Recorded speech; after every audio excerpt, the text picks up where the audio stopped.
bienvenidos todos a esta ponencia del doctor José Luis de la Fuente Chárzole.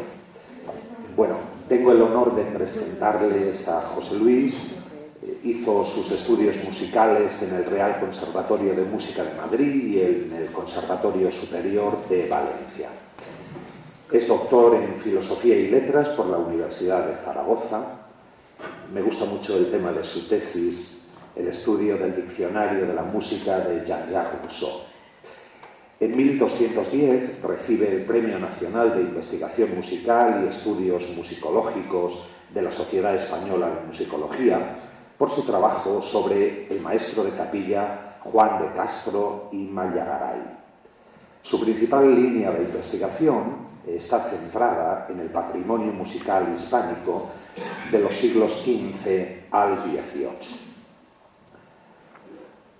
Ha hecho varias publicaciones sobre el maestro de capilla Juan de Castro Mallagaray y en la actualidad está recuperando la ópera Omnia del maestro Alonso Juárez.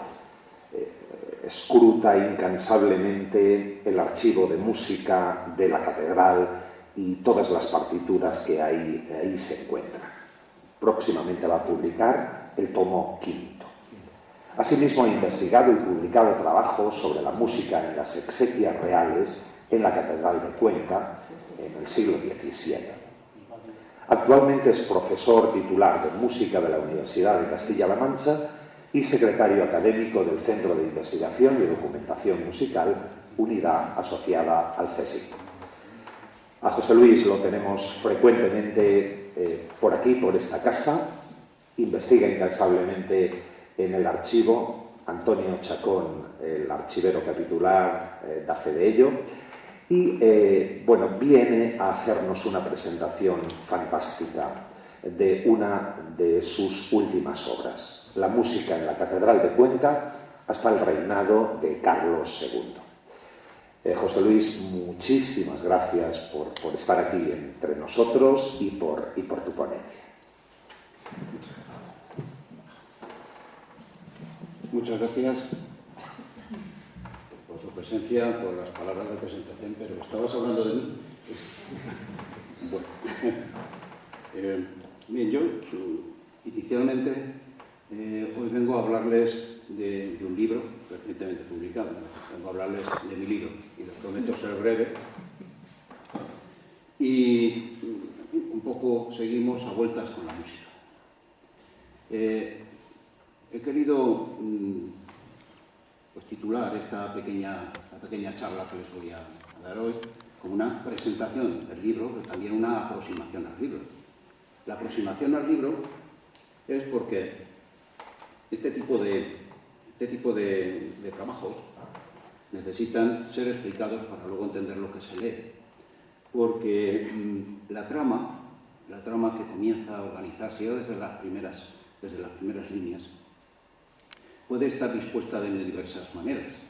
Entonces, si uno aborda un libro, la lectura de un texto, sin conocer perfectamente cuál ha sido la idea del autor, uno se puede perder fácilmente y pensar que aquello es un libro revuelto y no saber por dónde te andas. Bien, inicialmente,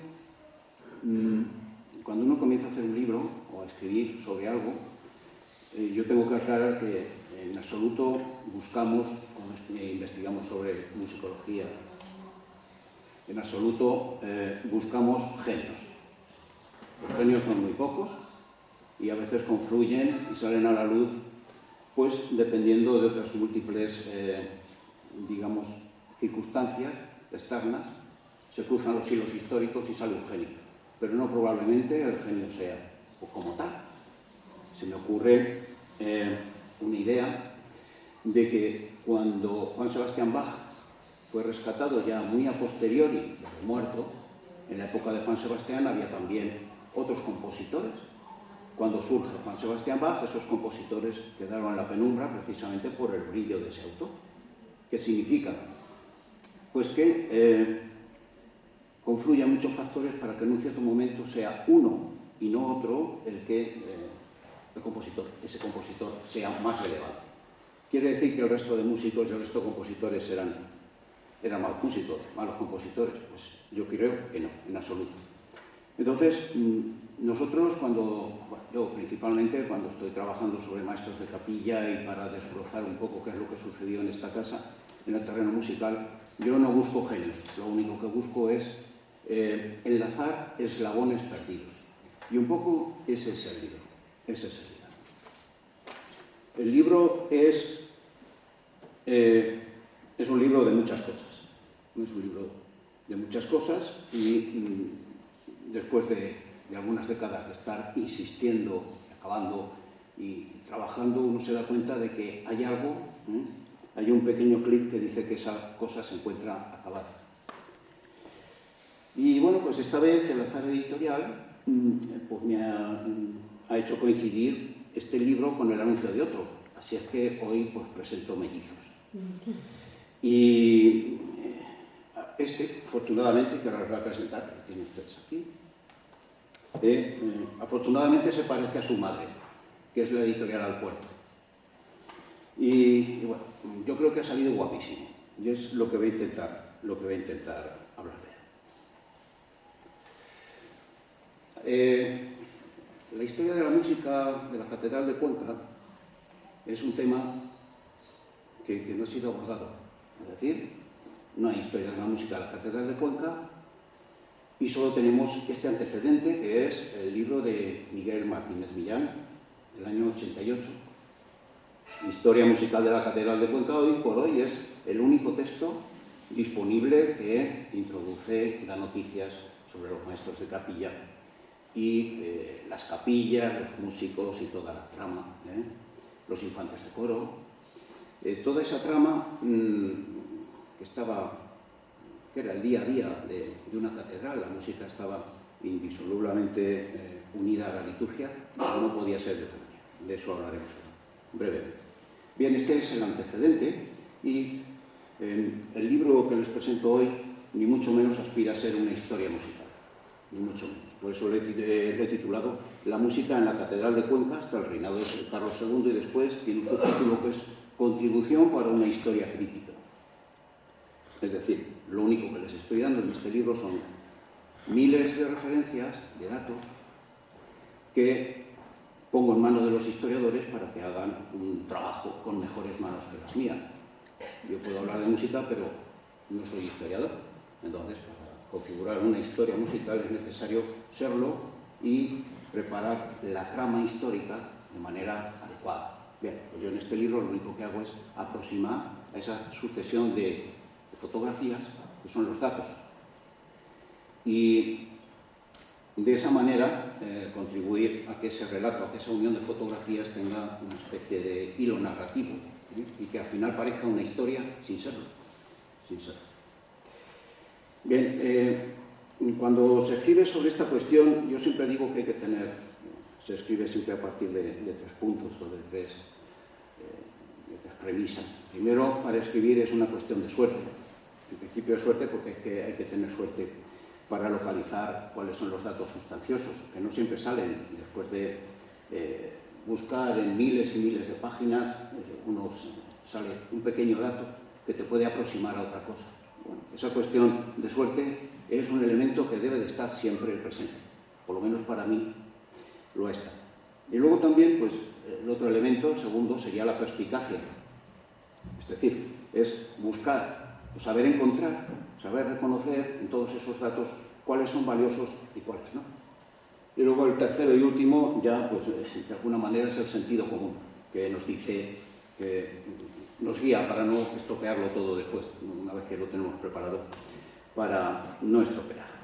Y hay unas palabras de Juan Ramón Jiménez muy interesantes, de que no es fácil saber cuándo un borrador se convierte en libro. Hay una especie de clic que nos dice, ahora sí y ahora no. Y siempre está la tendencia a, después de que suena el clic, dice, bueno, ya tengo esto más o menos, está uniformizado, ya está casi presentable. Es la tendencia a ir a rebuscar, a ir a reordenar, a distribuir aquí de otra manera, a corregir. Bueno, yo les aconsejo que si hay una persona entre ustedes que creo que sí, que escribe artículos y escribe libros, yo le aconsejo que tenga presentes las palabras de Juan Ramón Jiménez, que decía: no le toquéis ya más, que así es la rosa. Y efectivamente eso es, a mí me sirve mucho, pues, no le toquéis ya más, no revuelvas más lo que ya está, los fallos están ahí, van a estar, uno los asume con total humildad, pero déjalo estar, déjalo así. Bueno, yo en este libro lo que preparo y lo que presento, lo que les ofrezco es casi 4 siglos de noticias musicales, en más de 1200 notas a pie de página, notas críticas, y bueno, pues únicamente he pretendido dejar constancia de la vida de aquellas vidas, pues porque quería dejar esta experiencia de alguna manera plasmada, y para que sirva también como punto de partida para quien venga después. Es decir, no me parece lógico que una ciudad como Cuenca, con una riquísima historia, no voy a hacer aquí ahora un panegírico de la historia de Cuenca, de todos sabemos que es importantísima, pero desde el año 88 yo creo que ya se podría haber trabajado sobre estas cosas. No esperar al año 2019, que ya han pasado unas décadas, que venga un señor como yo, que solo soy músico, no soy historiador, un humilde profesor universitario, a tener esa inquietud de rebuscar en los archivos, de sacar datos, de ordenarlos, en fin, todo ese trabajo de unión de cosas. Yo digo que el libro de Don Miguel, para que ustedes comprendan la diferencia entre el libro de Don Miguel Martínez Millán, y el libro de José Luis de la Fuente, la diferencia es como ustedes han ido a bodas y saben que siempre los novios hacen un reportaje. Bueno, pues, si ustedes saben que se casa su sobrino y por lo que sea no pueden ir a la boda, siempre cuando van a darle el regalo dicen: mira, tengo el reportaje, y te sacan un libro lleno de fotos. Muy bien, bueno, esas fotos, si tú no has vivido esa boda, cuando la ves, difícilmente ordenas en tu cabeza qué es lo que ha pasado en la boda. Es complicado saber. Aquí están los novios en la puerta de la iglesia, aquí están comiendo, aquí están haciendo no sé qué, aquí bailando, aquí con un fulano que no conoces, aquí con un mengano que tampoco. Tú no hilas, no eres capaz de hilar. Es decir, cuando nos dan una sucesión de datos, uno detrás de otro, uno no es capaz de hilar, como en ese reportaje de boda, cuál ha sido realmente la unión de sucesos y qué ha pasado entre foto y foto. Porque entre foto y foto han podido suceder muchas cosas que se quedan perdidas. Los datos son las fotos. De tal manera que ustedes, cuando encuentren datos cronológicamente ordenados, lo que están viendo es una sucesión de diapositivas. Pero ustedes están perdiendo toda la información que existe entre esas diapositivas. Bien, el libro de Don Miguel, de todas maneras, ha ordenado los datos de una manera, pues, con las armas que tenían en su tiempo. En los años 88, en Cuenca, pues había lo que había, y Don Miguel, bueno, es un libro póstumo que no lo publicó él, sino que tomó las notas y lo dejó casi construido, pero fue su hermano el que lo acabó publicando. Bueno, este libro de alguna manera organiza las fotos de una manera sui generis, las ordena pues como mejor creyó ordenarlas. Es decir, ¿hay un criterio cronológico? No, hay un criterio donde hay una ordenación interna, digamos, por módulos de interés. Pues aquí te habla de los organistas en 1578 y a continuación te habla del maestro de capilla de 1600, no sé cuánto, y después te habla de los infantes de coro, y luego se pasa al Colegio San José. En fin, de tal manera que cuando leemos eso y no conocemos exactamente, lamentablemente ya en el caso de Miguel no lo vamos a saber, pero es necesario hacer esa aproximación al libro para cuando uno lo lee, saber qué es lo que encuentra ahí y cómo leerlo. Bueno, inicialmente, la música y los músicos en la Catedral de Cuenca ha sido siempre, y debería de serlo, es un todo indisociable. Lo que tenemos es una totalidad que es difícilmente segmentable. Entonces, lo que yo voy a presentar a ustedes son los capítulos de mi libro. Pues, tienes el capítulo y ahí comienza el capítulo 1. Bueno, tengo que decirles que esta división por capítulos es tan artificial y con todas las objeciones que ustedes me quieran poner como cualquier otra. Como cualquier otra. Igual de buena, igual de mala. Hay libros que lo hacen por estilos musicales. El barroco, el renacimiento. Bueno, pues yo opté esto porque me di cuenta de que había una confluencia entre la muerte de los reyes y el nombramiento de maestros de capilla. Había casi una correspondencia de años, de tal manera que cuando muere Felipe II, inmediatamente ese mismo año o al siguiente, en Cuenca, se nombra un maestro de capilla nuevo. Bien, entonces lo que les quería decir, pues que la trama es muy densa. La música en la Catedral de Cuenca, igual que cualquier proceso histórico, debería de ser como un gigantesco diamante al que se puede pulir, pero en el momento que se trocea, el problema es que pierde absolutamente el valor. La dificultad con la que nos ponemos, tenemos que trabajar con tantísimos datos, es ese, es saber cómo estructurar, cómo dividir y cómo dar coherencia a un texto para que el lector pueda aproximarse a él sin demasiados problemas. Bien. Quería decirles también es que nosotros hoy, bueno, la música se desarrolló en la Catedral de Cuenca en un espacio muy concreto. La música siempre estuvo asociada a ese espacio que se llamaba coro. El coro era el corazón de la catedral, donde todo sucedía, donde se juntaban los canónigos, donde se hacían las liturgias y donde tenían que estar los músicos, porque la liturgia y la música es una unidad indisoluble desde comienzos del catolicismo. Bien, este espacio, el espacio del coro, que ya tenemos aquí hoy a la profesora Gemma Palomo, que lo conoce muchísimo mejor que yo, todos los profesores arquitectónicos, y sabe que en esta época en la que se circunscribe el libro, hasta Carlos II, el coro no estaba donde lo tenemos hoy. El coro era un coro alto que estaba, digamos, unido al presbiterio,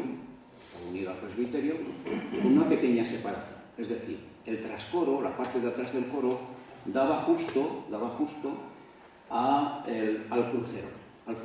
Presbiterio, coro, crucero. Ahora no, ahora está presbiterio, crucero, coro. Ha variado ese orden, como en muchísimas iglesias, muchísimas catedrales que siguen ese orden también. Y bueno, decir que dentro de ese corazón, pues una catedral, nada se quedaba sin ordenar. Todo estaba ordenado y todo estaba perfectamente estructurado. La música también. Y todo ello a través de unas herramientas, por ejemplo en la Edad Media, los reyes católicos. En Cuenca, la catedral, pues lógicamente la configuración externa no es la de hoy, pero en la interna hay algunos elementos que sí. Y tenemos la torre de la iluminación, de la que después nos va a hablar la profesora Gemma, y había otra torre que ya desapareció, que fue la torre de la comunicación. La torre de la comunicación era la torre de las campanas. La torre de las campanas era, imagínense, no había internet, no había WhatsApp, pero sí había campanas, y campanas de 2.000-3.000 kilos que sonaban, y había varias. Y imagínense ustedes una ciudad sin ruidos, sin contaminación ambiental, sin camiones, sin trenes, una ciudad en silencio. Cuando sonaban las campanas, todo el mundo sabía en la ciudad qué pasaba. Y había toques de campanas especializados y todo el mundo decía, ¿qué toca arrebato? ¿Algo ha sucedido? Oye, María, ¿qué ha pasado? Y salía la mujer, no lo sé, pero algo ha debido de pasar. O bien, eran las 12 del día, sonaban las campanas, es que era la hora del Ángelus. O tocaban a las 6 de la mañana, y es que era la hora en la que los labradores pues tenían que ir a misa antes de ir a trabajar, la llamada misa del alba. misa del alba, o bien acababa ya los oficios y se daba el último toque de todos. Bien, de tal manera que estos espacios, el coro, las torres, tenían una función fundamental. El coro tuvo una función fundamental. No se llamaba coro porque ahí se cantara, no, se cantaba también. No se llamaba coro porque ahí se juntaban pues, el cabildo y para organizar todas las liturgias que tenían que organizarse. ¿Y se cantaba? Sí. Bien. Había unos elementos fundamentales en la Edad Media. Bueno, tenemos algunos datos que nos dicen que ya en 1386 en Cuenca había órganos, con los que se tocaban. Estaban todavía medio locos buscando dónde podían estar ubicados. Pero algunas aproximaciones ya tenemos. En la catedral había también 3 relojes. Y digo esto de los relojes no porque me vaya de un sitio a otro, sino porque tiene una relación directa con los órganos. Había 3 relojes. El externo, que fue muy posterior ya a la época de los Reyes Católicos, pero había uno interno y había otro reloj en la pitancería. Eso nos dicen los datos. Había un reloj en la pitancería y había otro reloj interno, posiblemente en la parte lateral de la capilla de San Antolín, justo la que tienen ustedes. Bien, y digo lo de los relojes porque ese reloj interno compartía espacio con los órganos, según los datos. De tal manera que tenemos que pensar que los órganos no estaban colocados en la parte superior del coro, que era donde normalmente se ponían los músicos. Estaba el coro, que hacía una especie de U, y en la cornisa del coro, en la parte de arriba, se disponían los músicos para cantar y para tocar. Subían por unas escalerillas que hacían muy pequeñitas. En algunas iglesias que he visitado era una escalera de caracol con una cuerda en medio. Y es que, claro, tienes que subir medio trepando por la escalera porque si no, es imposible de subir. Lo cual me imagino al viejo organista, al hombre ahí con su gota, sin poder subir, trepando a través de la cuerda para subir al órgano a poder tocar. Complicado.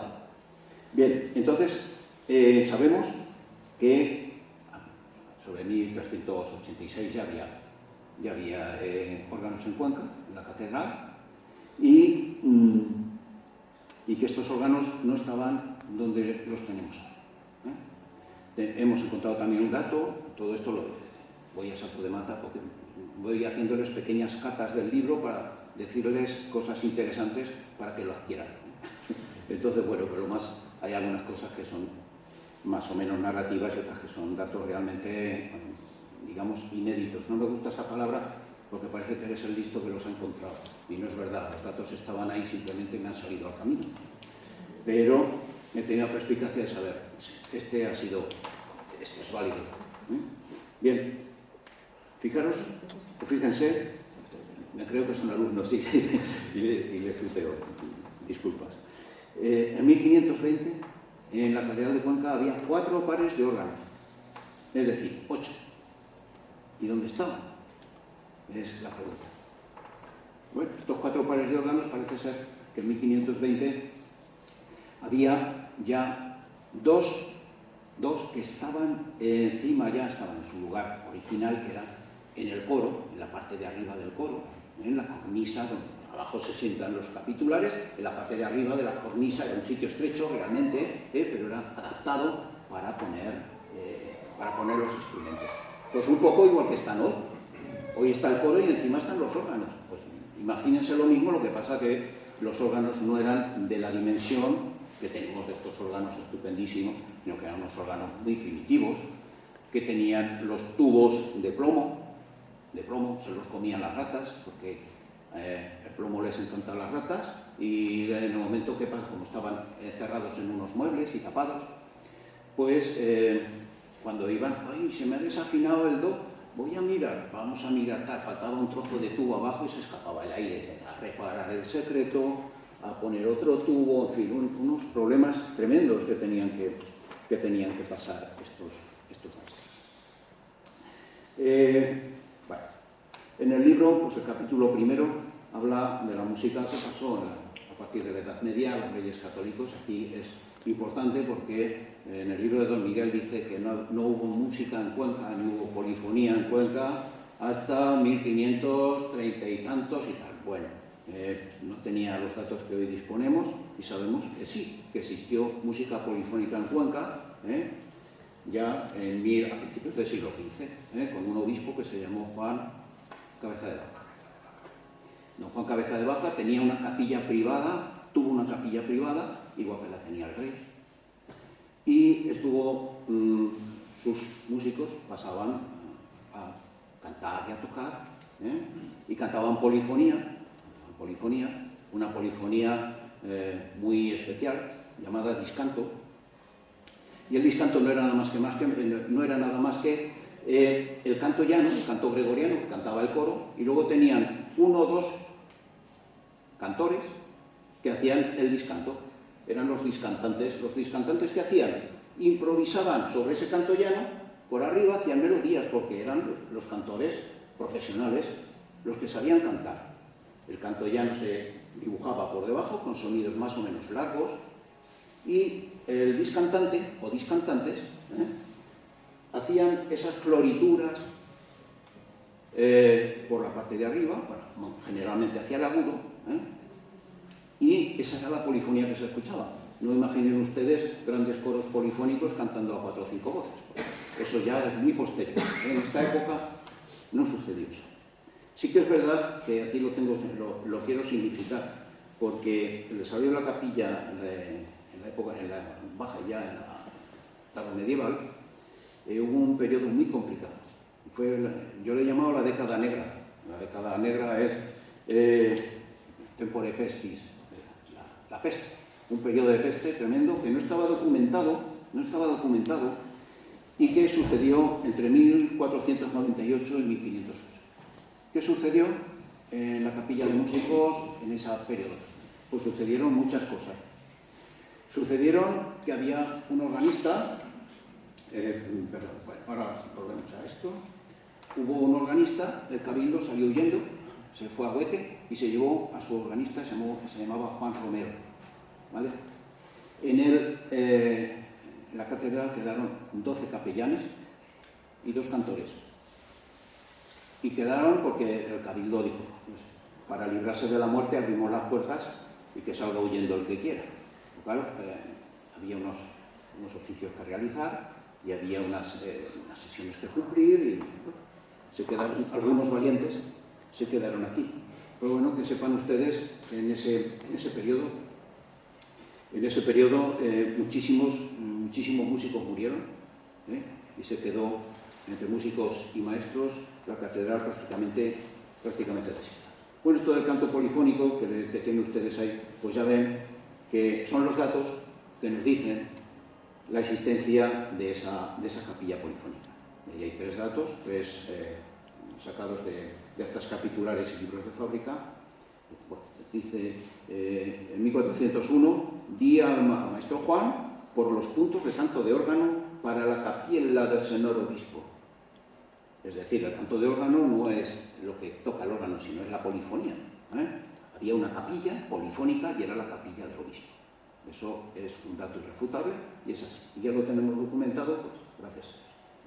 Bien, pues si era poco, unos días después, pues hay otro apunte en un libro de fábrica que dice: por manda de mi señor el obispo compré 12,5 de cabretunos para hacer un cuaderno de canto de órgano para su capilla. Los cabretunos, ya sabe todo el mundo lo que es, Mando comprarlos para hacer un cuaderno de canto de órgano. Canto de órgano, nuevamente, es la polifonía. En 1405, pues si había alguna duda, pues tenemos que hacer una escalera encima de la puerta de Santiago.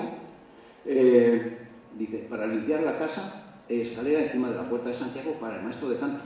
El maestro de canto era el cantor, el maestro de capilla, y tenía una casa, es decir, vivía en alguna habitación y vivía en la catedral.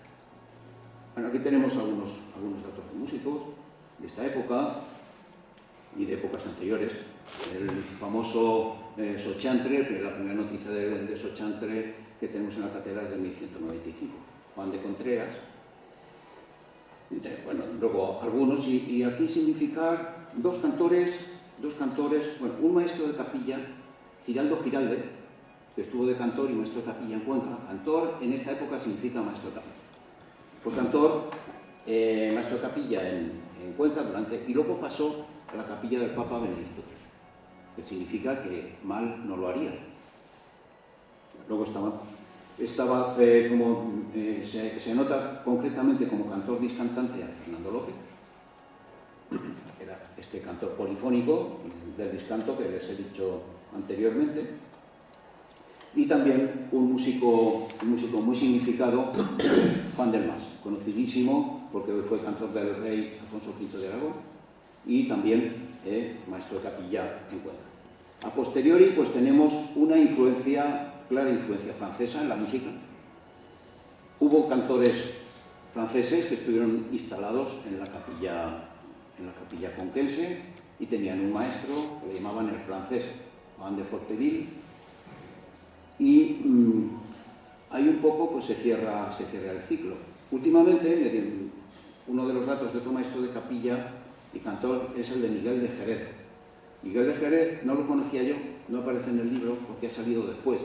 Y busqué algo, digo, voy a ver si sale algo en internet, como sale todo. Digo, voy a ver. Y resulta que me salió un profesor de Palmas. Miguel de Jerez era un profesor de Palmas. No hay correspondencia, entonces no puede ser. Muy bien, bueno, como ven, pasamos de siglo, aparece 1516, comienza el reinado de Carlos I y comienza el nombramiento de un maestro de capilla, que se llamó Francisco Tostado. Francisco Tostado fue maestro de capilla en Cuenca y estableció uno de los pilares fundamentales de los tres, es decir, hay 3 puntos de apoyo en la música, la catedral de Cuenca hasta finales del siglo XVII. El primero fue Francisco Tostado, luego veremos que hubo otro, que fue Juan de Castro, y al final del siglo hubo otro pilar, fue Alonso Suárez. Esos han sido los 3 pilares fundamentales que mantuvieron la música en la catedral de Cuenca. ¿Por qué digo eso? ¿Por qué pilares fundamentales? Pues en principio por lo longevo de sus magisterios. Fueron magisterios realmente permanentes y no es lo mismo estar de maestro de capilla 3 años, 4, 5, 8 que estar 32. ¿Por qué? Porque se configura una manera de hacer. Los músicos se adaptan a las músicas que su maestro les dice. De alguna manera existe un periodo de adaptación y también un periodo de evolución. Cada maestro de por sí tiene unos gustos musicales y unas tendencias. Dependiendo de su formación, orienta la capilla hacia una estética o la orienta hacia otra. Y también otro dato muy importante, no se piensen ustedes que el siglo XX y XXI son los siglos de las mafias, son los siglos donde había realmente intereses creados, redes internas, pero también antes las había. Como no estamos en el siglo XVIII, y espero poder algún día hablarles de qué sucedió aquí en el siglo XVIII, les podré documentar a ustedes que una de esas redes existió entre 1711 a 1760 y tantos. Cuenca estuvo integrada en una de esas redes de poder, llamémosle red de poder, donde había músicos aragoneses en Cuenca, músicos conquenses en Aragón, músicos conquenses en Madrid, músicos madrileños en Cuenca y en Aragón. Entonces, toda esa trama resulta que si no te metes dentro, no la sacas, tiene su razón de ser, y también en esta época. También sucedía. Es decir, porque no hubiera AVE no significa que la gente no viajara. Viajaba y había una transmisión de noticias muy eficiente, Y enseguida, pues, se encontraban con noticias lejanas, no me quiero extender porque empieza a hablar y no. Bueno, ya voy a pasar directamente a... Bueno, Francisco Tostado estuvo de 1516 a 1538 en la catedral de Cuenca y fue el primer maestro de capilla, primer cantor de Cuenca. Lo podemos documentar, lo hemos encontrado. Fue infante de coro en la catedral, y después fue criado del chantre Juan de Guzmán. Ser criado de un chantre no estaba permitido a cualquier chico. Cualquier chico tenía que haber pertenecido a una familia que tuviera cierto abolengo, cierto poder en Cuenca, porque si no el chantre no tiene como criado a un infante de coro cualquiera. Es decir, Francisco Tostado nació en una familia bien, y estuvo vinculado con Toledo. Estuvo vinculado con Toledo porque se casó con Isabel de Mariana, se casó en Cuenca con Isabel de Mariana. Y Isabel de Mariana fue hermana del inquisidor general, en Cuenca también, y era canónigo de Toledo, a su vez, a don Alonso de Mariana, conocidísimo en esta época. De tal manera que Francisco Tostado estuvo de maestro de capilla en Cuenca, pero en Cuenca estuvo poco, ¿vale?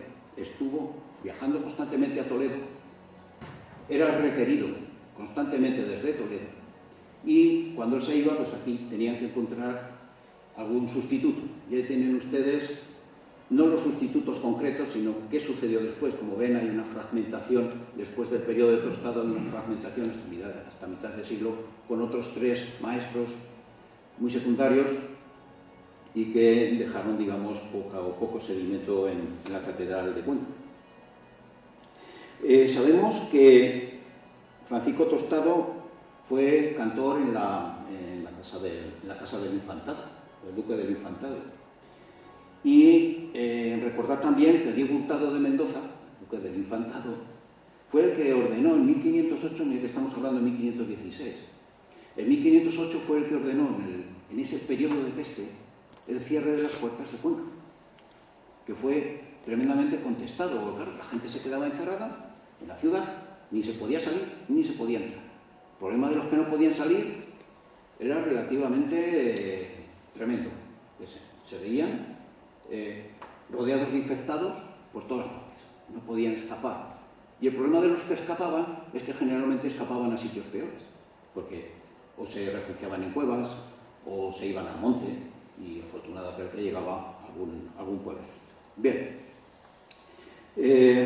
don Diego Hurtado mantuvo una importante capilla de músicos y de cantores en Guadalajara. Y mientras que Francisco Tostado estaba a caballo entre la capilla del Infantado y Cuenca, y la catedral de Cuenca, pues fue nombrado otro músico desconocido, pero muy importante, llamado Rodrigo Chacón. Rodrigo Chacón, al final, llega a 1516, porque claro, Francisco Tostado es nombrado oficialmente, pero previamente a ese nombramiento como maestro de capilla, estuvo también trabajando, puntualmente contratado para dirigir la capilla de forma anual, eran pequeños contratos anuales, ¿no? Bien, Francisco Tostado, cuando llega a la oposición, un proceso de oposición para ser maestro de capilla en Cuenca en 1516, como lo gana lógicamente el más poderoso, lo ganó Francisco Tostado, pues Rodrigo Chacón pasa a ser el sacristán de la capilla de Santiago, permanece en Cuenca. Y bueno, también este cantor, Francisco Tostado, conquense, en sus idas y venidas hubieron otros maestros, como Juan Faber fue todos los maestros sustitutivos de este hombre cuando se iba a Guadalajara, y Martín Díaz de Montoya. Martín Díaz de Montoya después lo encontramos en 1503 como cantor en la Catedral de Sevilla. Desde luego, los músicos que en aquel momento estuvieron en Cuenca fueron importantes y de gran calidad.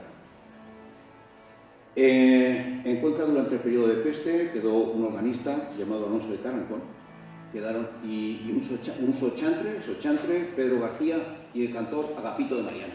Y más los 12 clérigos, y eso es lo que quedó. Muy bien, bueno, pues comienza el reinado de Felipe II, 1556-1598. Ustedes ven ahí que aparece justo en esos años un nombramiento de un nuevo maestro de capilla Juan de Olivares, justo en 1556, y después significar, como lo ven ustedes ahí, otro de los nombres importantes, ¿no?, que es Gabriel Gálvez, más que por la permanencia por la duración de su magisterio, por la importancia del cantor, porque estuvo en Roma, vino a Cuenca como maestro de capilla directamente desde Roma, porque fue cantor en el Vaticano. Bien, aquí algunos de los sucesos, la modificación del coro de don Gaspar de Quiroga, bueno, aquí en el libro, este es el índice del libro, no he hecho más que copiarles el índice, lo único que quiero es indicarles algunos de los momentos más relevantes, ¿no? El coro es modificado por don Gaspar de Quiroga, pero ¿qué es lo que hizo don Gaspar de Quiroga en el coro? Pues lo único que hizo fue quitar el retablo que había, que era un retablo plano, y lo dispuso en ochavos, es decir, en chaflán. De alguna manera lo ajustó a la pared del presbiterio. Otra de las reformas que hizo, que sabemos en los documentos, es la aproximación del altar, es decir, bajó el altar, tengo por aquí la nota, pero no me voy a estar leyendo ahora, que es muy aburrido. Bajó el altar hacia el presbiterio. ¿Qué significa bajar el altar? Que lo acercó a la pared para tener mayor anchura. Y también bajó las gradas, es decir, a la vez que el altar lo aproxima a la pared, aproxima también un poquito las gradas para que el coro tuviera más espacio. Lo dicen los documentos. Es decir, ahí hubo, donde ahora está la escalinata, probablemente esas 2 o 3 escaleritas que hay para subir estuvieran más avanzadas, más hacia el crucero, y desde luego el altar estaba situado en una zona central, debajo de ese gran rosetón, que es el punto cero de la catedral. Ya también tendremos oportunidad de hablarles de todo este tipo de cosas. Todos estos fueron los maestros de capilla, algunos maestros muy interesantes, Inés de Boluda, por supuesto, Francisco Vela. Toda esta gente fueron grandes músicos. Lamentablemente, toda esta música no existe nada en el archivo. Pudimos rescatar alguna obra de Gabriel Gálvez y la hemos publicado también en uno de los libros de esta colección, y en eso me ayudó el profesor, el doctor don Antonio Chacón, archivero, en esta misma colección, porque hicimos un estudio de un pequeño cantoral polifónico anónimo. Está catalogado como el Anónimo 7. O bueno, el Anónimo 7 era un fascistolillo, un libro de fascistol pequeñito, pero muy sustancioso, con obras de Palestrina, anónimas, himnos, principalmente de Palestrina, y había entre los anónimos, pudimos rescatar que podía haber, porque claro, esto del problema de las atribuciones de obras es muy delicado, Bueno, de Gabriel Gálvez se conocen 2 obras que no están en Cuenca, por el análisis del estilo musical, por eso que conocemos en musicología como los estilemas. Por el análisis de los estilemas pudimos aproximar que algunos de esos himnos eran o podrían haber sido de Gabriel Gálvez. Desde luego, además, con bastante exactitud. El conflicto de los estrados, dirá, pues ¿qué sucede? ¿Qué será eso del conflicto de los estrados? Bueno, pues hubo una auténtica pelea entre las mujeres del corregidor, las mujeres de los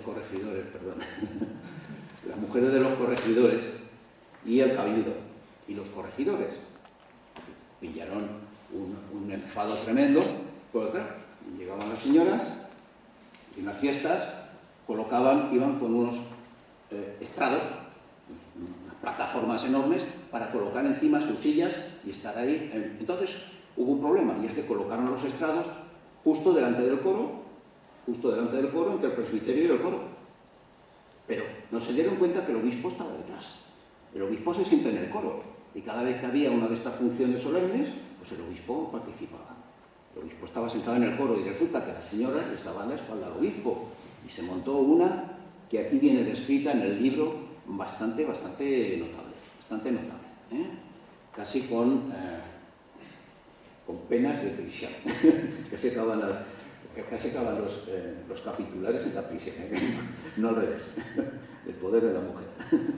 Bien, también unos puntos muy interesantes son lo que pasaba cuando morían los reyes, cuando morían los papas, se celebraban esos actos también en la catedral de una manera especial, y en el libro aparece también la descripción, como ustedes disculparán que no me entretenga ahora mismo en eso. Felipe III comienza a reinar en 1598, pero sin embargo en la catedral de Cuenca en 1597 entra un pequeño desfase. ¿Ven ustedes eso que les decía? Bueno, porque este tipo de segmentación y de división de los capítulos es tan arriesgada como cualquier otra, pero es que había que tomar un camino, y yo opté por este. Entonces, ustedes me lo critican todo lo que quieran, porque no puedo hacer nada. Si hubiera puesto otro, también me lo habrían criticado. Entonces, bien, pues aquí hay un pequeño desfase. El Alonso Puro, que fue, digamos, uno de esos maestros satélites entre esos grandes pilares, hasta que llega Juan de Castro Mallagaray en 1600, también que tuvo una vida el hombre bastante penosilla. No sé si hablarles de... Bueno, Juan de Castro y Mallagaray, este maestro no es especialmente querido. Provino de una familia de emigrados, que se dice ahora, que venían del Solar Vascongado, procedentes de Ermua, en el Vizcaya, y llegaron a Cuenca en busca de poder, de alguna manera, trabajar en lo que ellos hacían. Se fueron a Valdemeca y allí montaron un pequeño taller de pieles y de tejidos, tratamiento de la piel y los tejidos. Bien, Juan de Castro nació porque Rodrigo de Mallagaray y Ana Castro se juntaron en Cañete, se casaron en Cañete, y Rodrigo de Mallagaray fue uno de los hijos de estos migrados, de esta gente. Bien, entonces nació Juan de Castro y nació también, Juan de Castro tuvo un hermano que se llamó Cosme de Castro.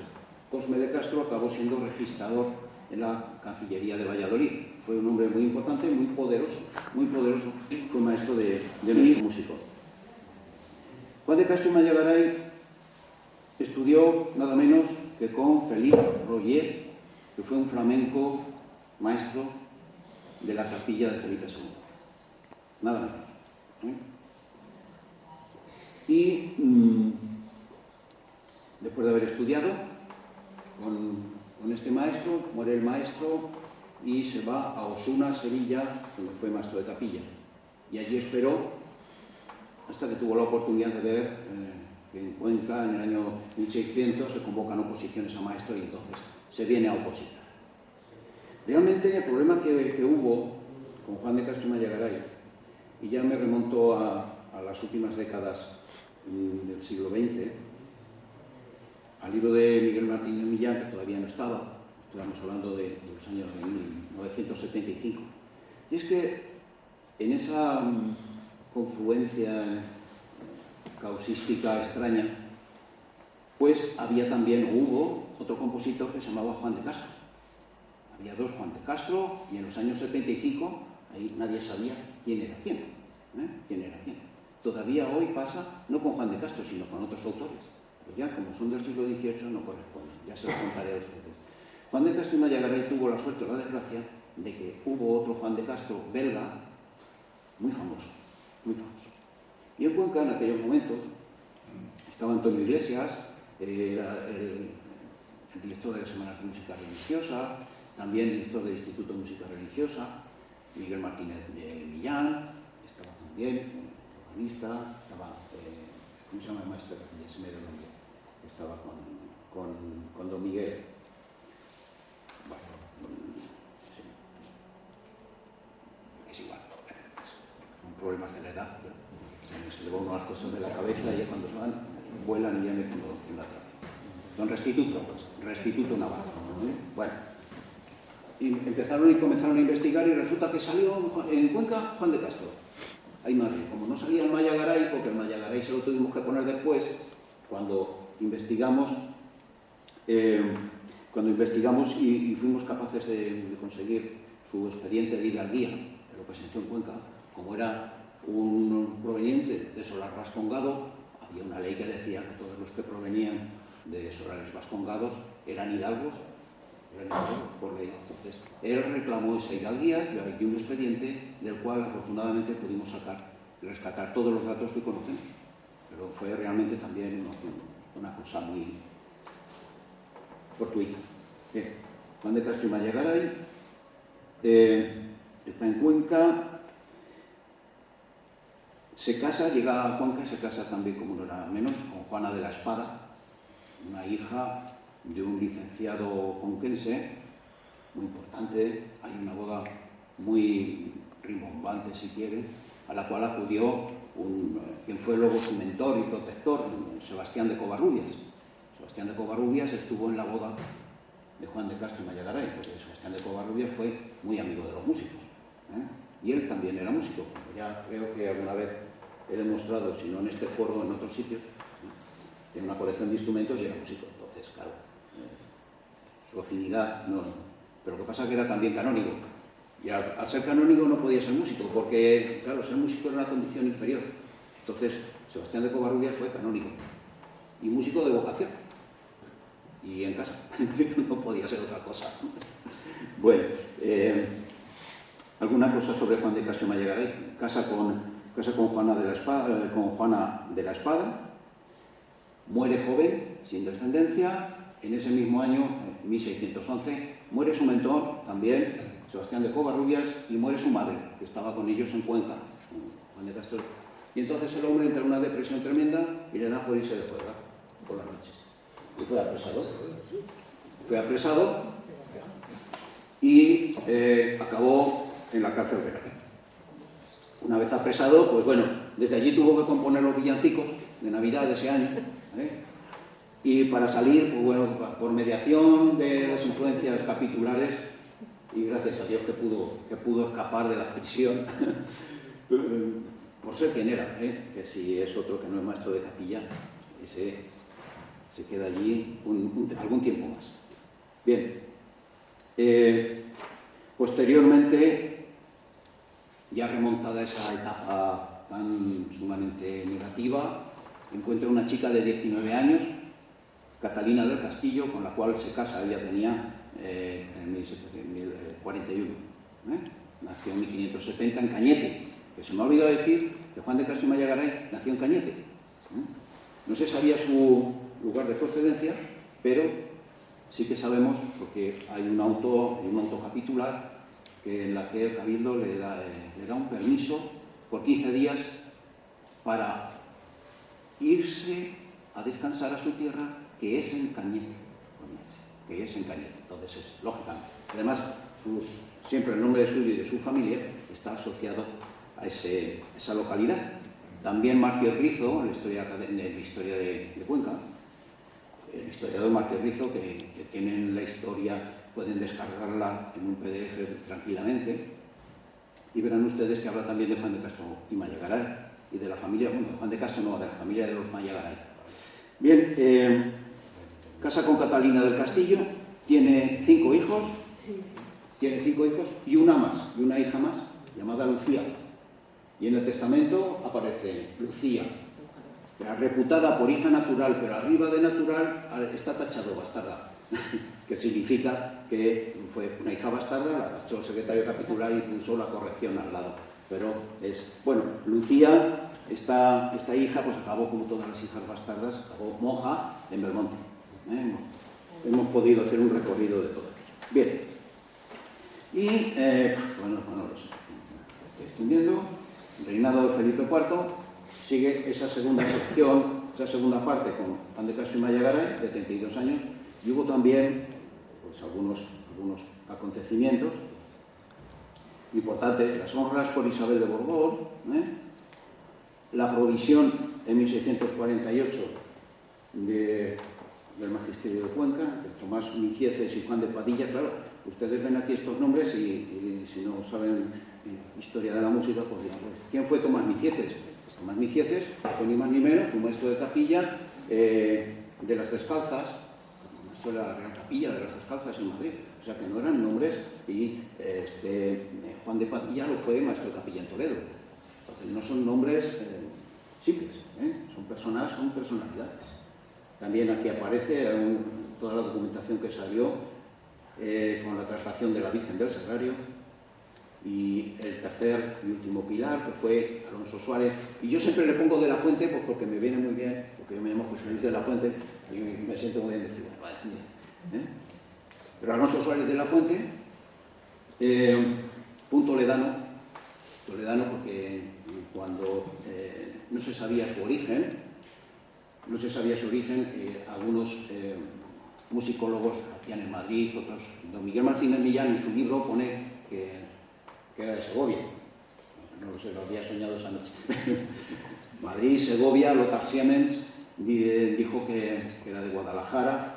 Bueno, en realidad pudimos descubrir de una manera un tanto rocambolesca que nació en Fuensalida, que pude descubrir el acta de nacimiento. Nació en Fuensalida en 1640. Fue hijo del sacristán de la iglesia de Fuensalida y fue un compositor importantísimo, y tuvo algunos discípulos también muy importantes, como fueron los hermanos Sebastián y Diego Durón. Sebastián Durón fue exiliado cuando comenzó la guerra de sucesión en España, porque fue acusado de pertenecer a los Austrias. Pertenecido a la capilla de los Austrias, pues lógicamente llega la guerra de sucesión y usted fuera. Se tuvo que exiliar y murió exiliado en Francia. Bien, Alonso Suárez de la Fuente, no quiero alargarme con esto, porque ya se me conoce. Bien, el libro concluye con un índice de nombres, y siempre que acaba un libro, acaba de una manera, un epílogo, pero hay una transición. Significa, no está acabado el libro, vienen más partes. Vienen más partes. Y eso pues ya será motivo de otra charla. Muchas gracias.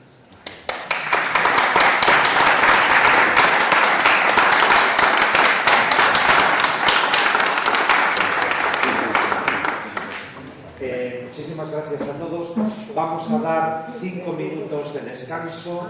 Le damos tiempo a la doctora Gemma Palomo para ubicarse. 5 minutos y regresamos a esta sala. Pueden quedarse aquí perfectamente para la siguiente ponencia. Gracias. Muchísimas gracias, José Luis. A vosotros.